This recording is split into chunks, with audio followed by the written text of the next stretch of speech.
Thursday morning, May 4th, 2023. It is cold. It's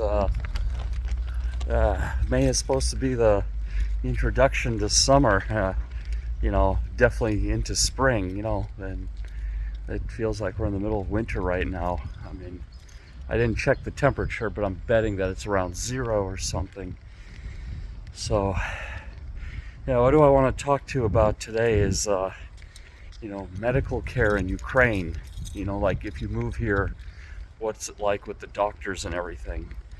Well, okay, there's some free government clinics, but it's like Ukrainian free, type of thing. Like, you might pay money to jump the queue, or, pay money for a better room or something. Like if you have to stay in the hospital, they'll have like an open bay, like, army boot camp style, or you can pay a little extra and get your room. And the doctors here, they make next to nothing. I mean, when you only make your money here when you go into private practice. You open a clinic and you have other doctors working for you. So I mean, for the consumer, especially like an American or European living here, it's not so expensive. But then the quality is not that good either. They don't have a lot of the medicines like you have in Europe. They'll just prescribe you some, stuff from the village, like folk medicines or some herbal stuff. I got sick like a year and a half ago, like a really strong head cold. I thought it was COVID, but it wasn't. It was something else. And, I couldn't breathe through my nose, and I thought it was allergies. So I was looking for something like Sudafed or Actifed. They didn't have it, but I ended up needing antibiotics. And I went to a doctor, and it took some doing. I had to get. I mean, they're out there. The antibiotics are out there. And then I think she also gave me steroids or something. But she told me in this American medical center that they didn't actually have much experience with this kind of stuff. That most of the people coming there were tourists who got a present from one of the locals or something. A lot of, it used to be here before the war, a lot of British tourists would come and get drunk, and they would hook up in the center, and it's always like that. It's always the same 100 girls hooking up with all the tourists and stuff, and so the stuff seems to spread around. So that's what. So when I came in there, with this. And I really couldn't breathe through my nose. I mean, oh my God, it was really, it felt like there was I don't know, it was hard. She had to bring in somebody. She had a friend who was ear, throat, and nose specialist, and finally they figured out it was infection. First they were trying steroids, because that's also a common thing for allergies. To treat allergies is with steroids. And that was a mess. And in general, and I'll say the clinics are not all the same here. So you'll have the private clinics. So I'll go into that now. And that American Medical Center is a private clinic. Like a general practitioner clinic. I guess they have some specialties, and they also have this Oxford Medical Center. And so they have these U.S. names and everything. So of course foreigners understand what it is. It was catered towards foreigners. And I think the American Medical Center is actually, the director of this is an American doctor, but he was based in Kiev. I don't know what their disposition is now, but you see this company all over Eastern Europe, American Medical Centers. I think they're it's like a big company or something, like a clinic company, like Centara or Mayo Clinic or something like this. So, but yeah, we've been, we've had some experience with some of the private clinics, and that's something I'll talk more about in the other videos as the news develops. But they're not the same. You would think that, these guys go to conferences, they have the same education, they learn the same bedside manner. Some of them are just out there to grab your money. They'll just send you for tests, and tests are the money maker. They have a huge markup, right? Because labor in Ukraine is anywhere from specialized labor, like lab techs and everything, are anywhere from, I don't know, $350 to $600 a month. Maybe experienced lab tech makes a little bit more than that, but not much more. Doctors, I don't think they make much. I think they make like around $1,000 or $2,000 a month here. Seriously, like a young general practitioner, if that. IT is what pays here. To work in IT, to be a back-end developer in C++, Rust, or full stack developer, Node.js, React, all this kind of thing. That's the money here. That's your NBA, your ticket out, the hood type of thing. In India, I guess if you become a really good doctor, you can get over to the U.S. and pass the USMLE or get your residency in America. And so, but in Ukraine, I think is the English is really tough here. I think it's a little bit harder for them to become doctors in America or doctors in Europe. Although probably the ones who are really good leave and probably can pass the tests and everything. So it's like a brain drain type of situation. But the private clinics, there's a lot of variance. Some of them will just grab your money. Some of them are pretty good. Some of them are actually lack the confidence to give you proper advice. Maybe they're afraid to make a mistake.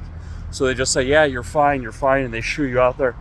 So it's not like, in America, they go to a conference and they have the same standards. I mean, I think quality between the clinics in the U.S. Are pretty much the same. They're all, going to like learning the same tests, techniques. Maybe some doctor has a specialty. I'm talking about in like general medicine or within a specialty. Or you'll know who the guy is. There's an easy way to find out who the top guy is for like ear, nose, and throat or something, or, angioplasty for your heart. One of my friends growing up, he's like one of the top doctors in the world for that, where they put the balloon in your artery and open up your blood flow. I guess he's profiting from all the people eating cheeseburgers. He's one of the beneficiaries of the McDonald's economy. But it's easier to find this out. And I know in Europe, private clinics, they can be pretty good, I guess. There's doctors like who work for the state, and then there's private practice. But if you really are in trouble, then people do medical tourism depending on the procedure. They can go to India, they can go to Thailand. If you're rich, you go to America. I mean, that's the best medical doctors in the world because they're the best paid. So for specialized medicine. Although, I argue like American doctors could do more to like coach people on preventative medicine and better practices. And we have this huge obesity pandemic and everything. And I don't know where the doctors are screaming or, forming advocacy and telling the Congress to do something about these food companies that, everywhere it's like Oreo cookies and Big Macs, where, why aren't the doctors, making a stand against this, saying that medical care would be cheaper and we wouldn't see you guys as often if you would stop eating this food. But I guess they get sued. Americans in general don't listen. We grow up in a democracy. You can do whatever you want. Don't tell me what to do. I know what's best. Bullshit. If you're going to live in a state and a society and use shared resources, there's got to be a little bit of like, it's like if you're going to use a public road, then, there's a speed limit to prevent accidents, right? So you don't tie up emergency rooms, and if the government is like subsidizing COVID vaccines or something, they have a little right to tell you what to do. And now people want health care from the government. People want like a safety net. Then damn right, government's going to tell you a little bit what to do so they can make that system sustainable. Like in Norway, I mean, my doctor there, when I first moved from America, I was off the charts. I was like size 35, 36 jeans. Now I'm like 32 and I have to pull the belt all the way. But she told me straight up I was fat and I'm eating too much sugar and that I'm going to die if I keep going on this course within 5 years. And I mean, she was like a Vietnamese immigrant to Norway who, went through the medical school and everything. There was a big amount of refugees who came from Vietnam, I guess, during the time of the war. And just like everywhere else, they grew up, they studied hard, they took up all the professions, you know, like medicine, engineering, and everything. And she was just screaming at me, "You're gonna die, you're gonna die." And I got the message, and, you know, I went vegan, you know, except for like one day a week. And, you know, 6 months later, I came to the test, and she said, "Okay, now you're gonna live. Everything is better. You didn't need all this like expensive medicines for your heart and open up your arteries." I got my cholesterol down. I got my blood sugar down. You know, everything. I was running. You know, and then I got off the wagon for a while, started eating again, and got stressed with work. But I knew better.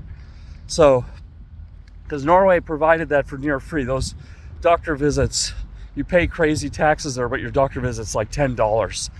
And some of the medicines are like really cheap. You know, like I used to have to take asthma inhalers, and those things were like $80 in America, and they're like $2 in Norway.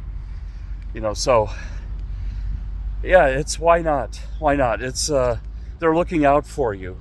I don't know why people are so adamant about you know, wanting to be fat, and, you know, people telling them no one can tell them what to do and everything. I mean, America needs this. If America can cut obesity down even by 1/3, you know, when you got 2/3 of the people overweight, and you reduce that to 1/3 of the people overweight, we'll be back to the 1970s. You know, and then we have today's technology. I mean, just imagine the productivity we would have. And, you know, they're talking about this loneliness pandemic and everything. A lot of that is rooted in self-confidence and health. You know, if you don't have the health, it's hard to get up and get out there. And I'll tell you, after I go to the gym, you know, you'll see on my other channel, on the Restack channel, I usually do videos. I do the personal blog before the gym, and then I do like a company blog post after the gym. You'll see I'm full of energy. I'm like supercharged, you know, and you meet people and everything like that. So I don't know. You don't see, only I think Michelle Obama kind of brought this up, and then I think the industry shut her down or something. But I don't know. America needs to really take a stand against the food industry. You know, these farmers, you know, that they glamorize and glorify, they're not so benevolent. They're actually just giant corporations now. You know, I mean, even the Amish are a corporation, and you know, they're raising the chickens and doing puppy farms with the steroids and all this stuff. But I don't know, America likes to create these fairy tales. You know, they like to create all these fairy tales and everything, and then you're considered woke when you actually tell the truth. You know, and like I said, some of the woke stuff has gone too far, like critical race theory and all of this thing. I mean, I don't mind it, but it's gotta tell the whole story, like in a global context, like everything, you know, and what people will conclude when they know all the facts, like what was happening in Africa and the Middle East with the Arab slave trade and everything. They'll realize that, you know, America is the least worst choice, I guess, if you want to put it that way. I mean, I still think it's the best choice, you know, for any non-white person. You just find your niche. Not everyone is going to like you. It's not the law that people have to like you. They definitely have to treat you equally and give you an equal shot at a job, but it doesn't mean that they have to like you. And there's always going to be a niche for you in America. Like you go to Jersey City if you're Indian, and you'll find your peoples there. But you'll find they'll kind of screw you around too. Your own people can jerk you around a lot too. So it's not unique to white people or something.